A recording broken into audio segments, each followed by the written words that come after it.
Alright, welcome back mga ka-Johnny. Ito po muli ang inyong lingkod kay Johnny ng Janitor. Ito po muli ang inyong lingkod Johnny ng Janitor TV. At ito ang Johnny Dip. Usapang utang, usapang ola. So sa mga newbies po at sa mga solid subscribers natin po dyan, maraming po salamat. At patuloy na pagkikilik ninyo sa ating channel at sa walang asawang suporta na ginagawa ninyo sa akin. Maraming salamat po. Pero bago po ang lahat, please like, share at hit nyo na yung notification bell at subscribe na po. Libre lang po yun, wala pong bayad pag subscribe para magkaroon kayo ng mga latest update sa mga OLA sa mga kadyan. Ayan, hit nyo yung notification bell para updated po kayo ha. Tapos subscribe ha, huwag nyo kakalimutan, please lang po. And then always watch kung gusto nyo may matanong kayo. Ito, sasagot mo din muna ulit ako ng mga katanungan dahil medyo wala tayong update sa mga all happenings or sa all updates, no? Kaya minsan gagawa tayo ng video na iba. Sumasaw na lang tayo mismo sa mga ibang video, magre-react tayo. So ayun, medyo umaga na lang po ulit. Good morning po ulit mga ka-Johnny. Almost 5:30 pa rin. Siyempre same routine na yan, magluluto umaga. Kayo gising na, galaw-galaw na. Kung may pasok kayo, may trabaho kayo, kung may estudyante kayo, galaw-galaw na po. So yun, magandang araw po mga ka-Johnny, no? May sagutin tayo dito kay Ashley. So since yan wala kasi ako salamin nandun sa kwarto eh. Baka ma-istolo yung pagtulog ng asawa ko eh. Nandun sa kwarto. At ito, sagutin natin itong kay Ashley. Good day po sir, pwede po magtanong kung totoo po bang kakasuhan ng Winsler. Hindi ko alam kung yung Winsler, no? Hindi ko alam kung anong kumpanya yan, kung OLA ba yan. Kasi kung OLA yan, tapos may mataas na paniningil, pero may karapatan talaga mag-file ng kaso yung mga gustong maningil ng utang sa atin na hindi natin nababayaran. Pwede sila mag-file sa small claims court po. At sasampahan po tayo ng civil case sa collection of sum of money. Pero yung civil case po, wala po yung criminal offense or criminal record na mangyayari sa inyo. Kaya wag po kayong kabahan kung kakasuhan kayo niyan. Mas maganda nga yan, malaman nyo na kung kinasuhan kayo, doon kayo mag-usap sa korte, sa small claims court. Kaya nga, tataka ko sa iba, ba't takot. Sabi ko, kung ako yan, harapin ko talaga, puntahan ko talaga pag nag-file sila. Totoo lang, para malaman natin kung magkano ba talaga dapat na interest ng isang lending company sa kanilang mga sistema o sa kanilang mga patubo, sa kanilang pamamaraan ng paniningil, di ba? Dahil syempre usong-uso ngayon yung mga paglabag sa batas, yung mga unfair debt collection practices ng mga OLA. Doon pa lang sigurado malaki na babayaran nila dahil pag nagpasa sila ng mga documents nila, ng mga papel na kung saan nakalista lahat yung mga utang natin doon, lumagpas pa doon sa tamang interest rate na ayon sa batas ng BSP at ng SEC, malamang sa alamang maglulugi lang sila kung magsampa sila ng kaso. Kaya nga yung mga ganyan ang haharas na lang. Ewan ko kung ano po yung sinasabi niyong Winsler, ngayon ko lang narinig yan. Pero kung OLA yan, yun na po masasagot ko. Pangalawang tanong dito kay user, di ko mabasa, sorry ha. Teka, lalakihan ko na lang siguro. User UZBU 2ZH1AW, ayan, sinagot ko nakita ko na. Hindi ko kasi mabasa talaga, sakit ng matak ko. Sinasabi ko sa inyo mga ka-Johnny, kaya nga hindi na ako sumasagot sa mga PM ninyo dito na lang sa comment section, dito sa paggawa ko ng video mga ka-Johnny. Dito na lang po kayo magtanong sa akin, pasensya na po talaga sa mga nag-PPM, hindi ko kayo sasagutin.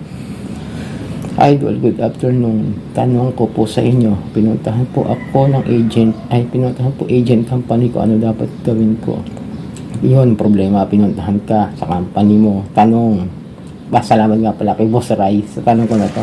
Salamat siya, magandang umaga sa iyo Boss Rai, solid subscriber mo ako kasi ikaw yung legit na pwede kong pagtanungan. Hindi ako pwede magtanong sa kung sino-sino lang na wala namang karansan sa mga paniningil ng utang about it sa mga leading companies. Pero sa OLA, no, kung nang aharas yung OLA na pumunta sa inyo, ang oras pa ng trabaho ninyo,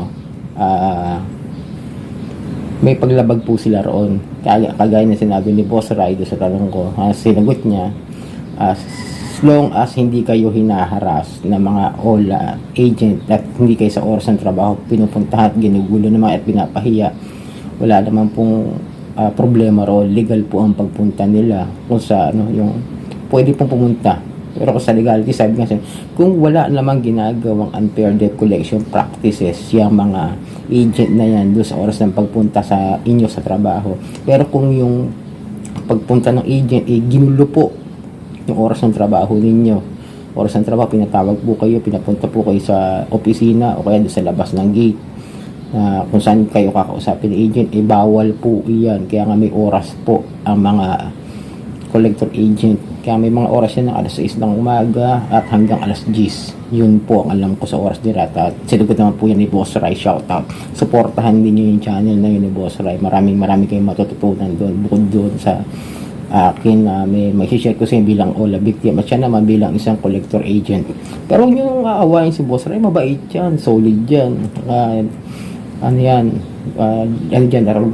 Legit na legal na collector. Hindi yan yung mga katulad ng mga OLA agent na house show, no? Maraming alam sa batas yan. Siyempre sumusunod yan sa mga legality. Si Boss Rai, idol yan, idol.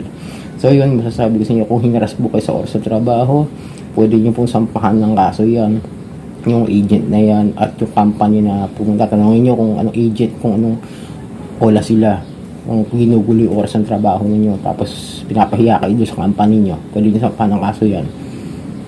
Ito pa po si shoutout po Miss Melissa Mendoza. Ito po, masugin natin tanong lagi nagtatanong sa atin to, si Miss Melissa Mendoza. Shoutout po sa iyo, ma'am.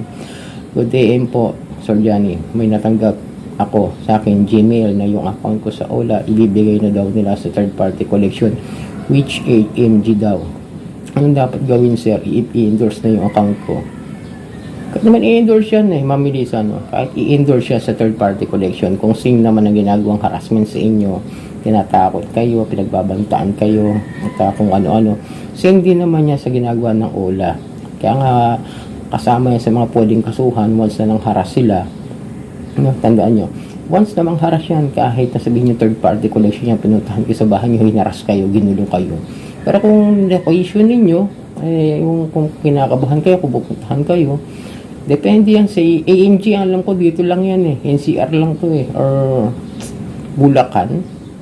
Alam ko AMG Bulacan to, if I'm not mistaken, this one. Pero hindi ako nakakarinig ng balita may pumunta na AMG. Kung meron man siguro, baka hindi na nagsusumbong, hindi na nagtatanong baka isolated case. Yung ibig sabihin na isolated case, mga kadyali, bihira kumbaga hindi na pinapansin, hindi na masyado nangyayari o hindi masyado nagaganap sa mga victims. Yun yung masasabi ko. Pero kung kayo naman ay mga Visayas, Mindanao at sinasabihan kayo ng AMG na pupuntahan kayo, huwag na kayo maniwala. Kalokohan na po yan. Hindi naman gagastos yan kasi dito lang naman sila naka branch at di naman basta-basta gagastos na malaki. Kung mali lang naman yung utang ninyo, huwag kayo masyadong kabahan sa mga yan. At kung may pumunta man sa inyo ng mga third party collection, pwede naman alamin kung legit silang mga third party collection o third party collector agents. Hingaan nyo lang, kasi yung pumunta sa akin sa Iyon, may mga ID naman sila, talaga legit sila, kasi nga Iyon yun leading company po yan na may pirmahan po kami. Hindi po yung katulad ng mga OLA na hindi rin papakita ng ID. Na problema sa mga OLA collector, ayaw magpakita ng ID kasi pag pinicture na natatakot din sila i-post. Ganyan lang po yan. Huwag po kayong mangamba kung ibigay kayo sa third party collection, kahit nga sa fourth party collection, kahit nga sa fifth party collection Kung gusto na magsampa ng kaso, magpasampa kayo ng kaso. Okay lang yun, mas maganda po yun.